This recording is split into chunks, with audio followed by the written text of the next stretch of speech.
New information on the undocumented immigrant acquitted in the killing of Kate Steinle. Jose Garcia Zarate is due back in court just minutes from now.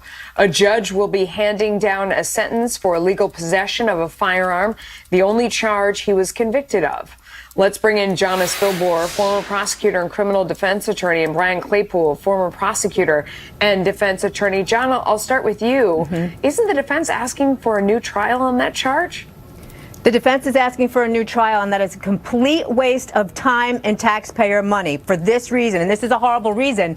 But this defendant walks today, even if he gets the maximum sentence, Melissa, because the maximum sentence for the crime for which he was convicted is only 3 years. This, despite the fact that he was here illegally, he was out on release for another crime for a hot minute before he stole a gun from a federal officer and caused it to discharge, killing an innocent person. And all he can get is 3 years. He walks no matter what today. A new trial is a waste.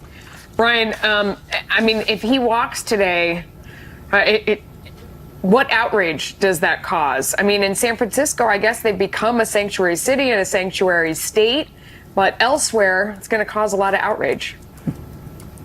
Yeah, absolutely, Melissa. I agree with you. In my personal opinion, I think he should have been convicted of murder in this case. So the country's already outraged by virtue of the lack of a murder conviction, let alone if he gets a new trial and he's now released. So I think it's imperative that at least he not be immediately released. I mean, people are already upset about this nationwide and this idea of these sanctuary cities. Jana, let me ask you about the logistics, because I know there is a federal warrant that is out for him. And San Francisco Sheriff Vicki Hennessy said that she will honor it and she will notify U.S. Marshals when he's eligible for release. What do you think happens with that?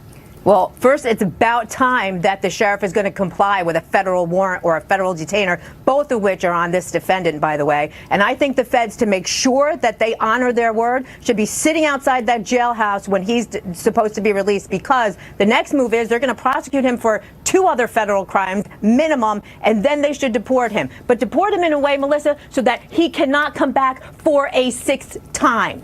But so how do you do that?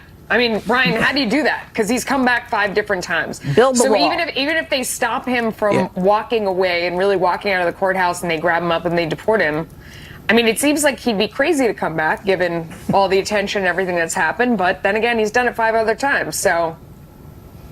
Yeah, well, that's a great question, Melissa. How do you practically enforce having this guy enter the country again? I think the good news in this case is that his face has been spattered across the media throughout the country for the last year. And I think a lot of people in this country want to have the right outcome in a criminal case like this. I think a lot of people hold the same belief I do. He should have already been convicted of murder. He hasn't been. And it's almost like one of those...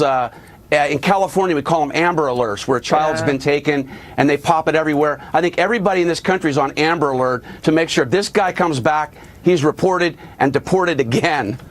I bet we see his face again after this. It's just a hunch. All right. Thanks to both of you. Happy Friday, at least. Happy Friday. It is Friday. Happy New